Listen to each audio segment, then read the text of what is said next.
ভারতীয় চলচ্চিত্র দেখানোর ব্যাপারে ডিবেট এই ব্যাপারে না না, ভারতীয় চলচ্চিত্র কোনো দেশের চলচ্চিত্র ভারতীয় ব্যাপারটা আমাদের কাছে দুইভাবে। এটা কিন্তু আমি মনে করি যে এটার সাথে ঐতিহাসিক একটা ব্যাপার যুক্ত আছে, একটা আছে একেবারে খুব সোজাসাপটা একটা রাজনীতির ব্যাপারটা যুক্ত আছে। আর একটা হচ্ছে যে কোনো পার্শ্ববর্তী দেশ, সেই পার্শ্ববর্তী দেশের সম্পর্কে আরেকটি দেশের মূল্যায়নের ব্যাপারটা যুক্ত আছে। এখন প্রশ্নটা হচ্ছে ভারতীয় চলচ্চিত্র কিন্তু ভারত থেকে আলাদা কিছু না, এবং ভারত যেহেতু একটা বৃহৎ রাষ্ট্র, এবং ভারত যেহেতু একটা অগ্রসরমান অর্থনীতি, এবং ভারত যেহেতু একটি শক্তিশালী দেশ সব অর্থে, সুতরাং আমাদের মতো ছোট দেশের এক ধরনের ইনফিরিটি কমপ্লেক্স আছে। খারাপ অর্থে বলছি না, এটা যে কোনো দেশেই থাক। চীনের পাশে একটা ছোট মঙ্গোলিয়া, তারও কিন্তু এগিয়ে আছে, কারণ সে জানে যে সে বড় হতে চাইলেও হতে পারবে না, ওকে ছাড়িয়ে যাওয়া সম্ভব না। রাশিয়ার পাশে পোল্যান্ডের এই একটা সাইকোলজিক্যাল থেকেই যাবে। প্রশ্নটা হচ্ছে যে আমাদের দেশের চলচ্চিত্রের জায়গায় যদি ধরি, যে আমাদের দেশের চলচ্চিত্র এখন দুটো হতে পারে। একটা হতে পারে যে আপনি চলচ্চিত্র কেন, যে কোনো এই ধরনের মাধ্যমকে আপনি বলতে পারেন যে আমি অন্য কোনো দেশের জিনিস আর দেখব না, পড়ব না, শুনব না। এটার পজিটিভ কিছু থাকতেও পারে, কিন্তু বেশিরভাগটাই হচ্ছে নেতিবাচক। কারণ আজকে যদি বলা হয় যে আমি বাংলা ভাষার অন্য কোনো বই আর পড়ব না, কারণ বাংলাদেশের বইই পড়ব, তাহলে আপনি নিজেকেই আসলে সংকুচিত করে দেবেন, বাংলা ভাষার চর্চাটাকেও সংকুচিত করবেন, আপনার জ্ঞানের ভাণ্ডারটাকেও সংকুচিত করবেন। এখন প্রশ্ন হচ্ছে যে ভারতীয় সিনেমা কি তাই? সাধারণ অর্থে ভারতীয় সিনেমা সেটা না।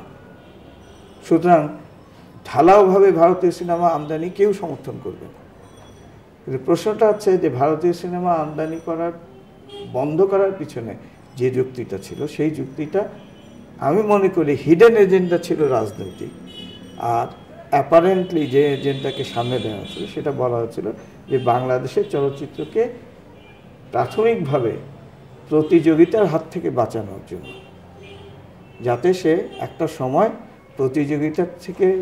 প্রতিযোগিতার হাত থেকে বেঁচে সে স্বাবলম্বী হয়ে ওঠে, একটা ইন্ডাস্ট্রি প্রতিযোগিতা ছাড়াই প্রাথমিক তার ভিতটা ভালো করে গড়তে পারে। কিন্তু আনফর্চুনেটলি আমরা সেটা তো পাইনি। আমরা গত 65 সাল থেকে, তাহলে 45 বছর এই নানাভাবে এই ভারতীয় সিনেমাকে আমদানি হতে দেইনি, যে উদ্দেশ্যটা ছিল এটা। কিন্তু আমরা কি পেয়েছি? আমরা এখন আমরা এটা তো বলবই যে আমাদের সেই সকল কমার্শিয়াল সিনেমা প্রায় ধ্বংসের প্রান্তে এসে দাঁড়িয়েছে। তো এটার জন্য কি ভারতীয় চলচ্চিত্র দায়ী বা অন্য যে কোনো দেশের চলচ্চিত্র দায়ী, নাকি যে চলচ্চিত্রকে প্রোটেক্ট করা হয়েছে সেই চলচ্চিত্র যারা মানে সবচেয়ে অ্যাডভান্স প্লেয়ার্স, প্রযোজক, পরিচালক, প্রদর্শক, তারপরে হল মালিক এবং কলাকুশলী টেকনিশিয়ানস, কারা বেশি দেয়? নাকি দর্শক দেয়, নাকি সরকার দেয়? সরকারের নীতিমালা, সরকার দেয় বলতে সরকারের নীতিমালা যদি বেশি করে দেখি, তাহলে দেখব যে আগের মানুষগুলোই বেশি দেয় বা সেই গোষ্ঠীটাই বেশি দেয়। এখন যারা মনে করছেন যে প্রতিযোগিতার মধ্যে ফেলতে চান, তারা যে ইতিবাচক অর্থে প্রতিযোগিতার মধ্যে ফেলতে চাচ্ছেন তা কিন্তু নয়, তারা মূলত একটা ব্যবসায়িক দৃষ্টিভঙ্গি থেকে জিনিসটা দেখছে যে, এবং এটার পিছনে কারা আছে যতটুকু জানা আছে যে ডিস্ট্রিবিউটর এবং হল মালিক, প্রদর্শকরা এটা করতে চায়। কেন? তারা দেখেন যে যদি তাদের ধারণা যে ভারতীয় ছবি, সেটা হিন্দি ভাষাই হোক, তার একটা দর্শক আছে, যদি এটা আনা যায় তাহলে বেশি দর্শক আসবে, আমাদের হল টিকবে, ব্যবসা হবে। এখন এটা তো যে কোনো ব্যবসায়ী করবে, সেটা নিজের প্রোডাক্ট হোক আজকে যদি বিস্কুট আনার ক্ষেত্রে যদি কেউ দেখে যে ইন্দোনেশিয়া থেকে একটা বিস্কুট আনলে সেটা বেশি বিক্রি হবে, তাহলে সে তার জাতীয়তাবাদী কি বলে দেশপ্রেম বাদ দিয়ে সে সেটাই নিয়ে আসবে, এবং সেটা কিন্তু হচ্ছে। তাহলে এটা হচ্ছে যে কোন পক্ষের জায়গায় দাঁড়িয়ে আপনি জিনিসটা দেখছেন। আমার ক্ষেত্রে যদি বলেন, আমি দুইটা জায়গায় দাঁড়িয়ে জিনিসটা দেখতে পারি। একটা দেখতে পারি যে ভারতীয় সিনেমা অ্যাজ ফিল্ম মেকার বা ফিল্ম অ্যাক্টিভিস্ট আমাকে কোনোভাবে প্রভাবিত করছে কিনা।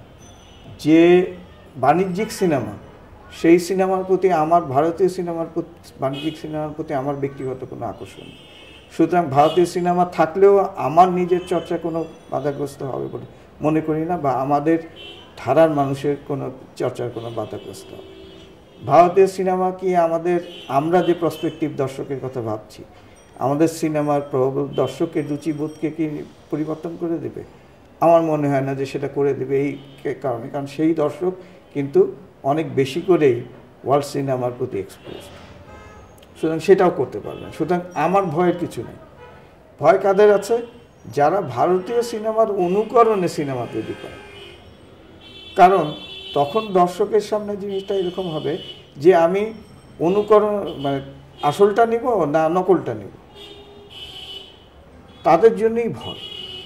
আর তারা বলছেন যে হ্যাঁ, আমরা ওদের মতন করে ছবি বানাতে পারতাম যদি আমাদের মার্কেট অত বড় হতো, অত ইনভেস্টমেন্ট পারতাম, ওই টেকনোলজি আসতো।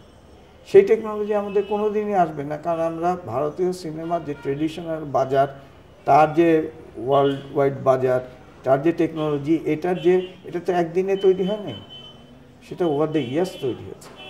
ও সেই ওভার দ্য ইয়ার্সটা 50-60 বছরের, 70 বছরের বেশি। সুতরাং সেইখানে প্রতিযোগিতার প্রশ্নটা আসে না। অন্য উদাহরণ কিন্তু পৃথিবীর দেশে দেশে আছে।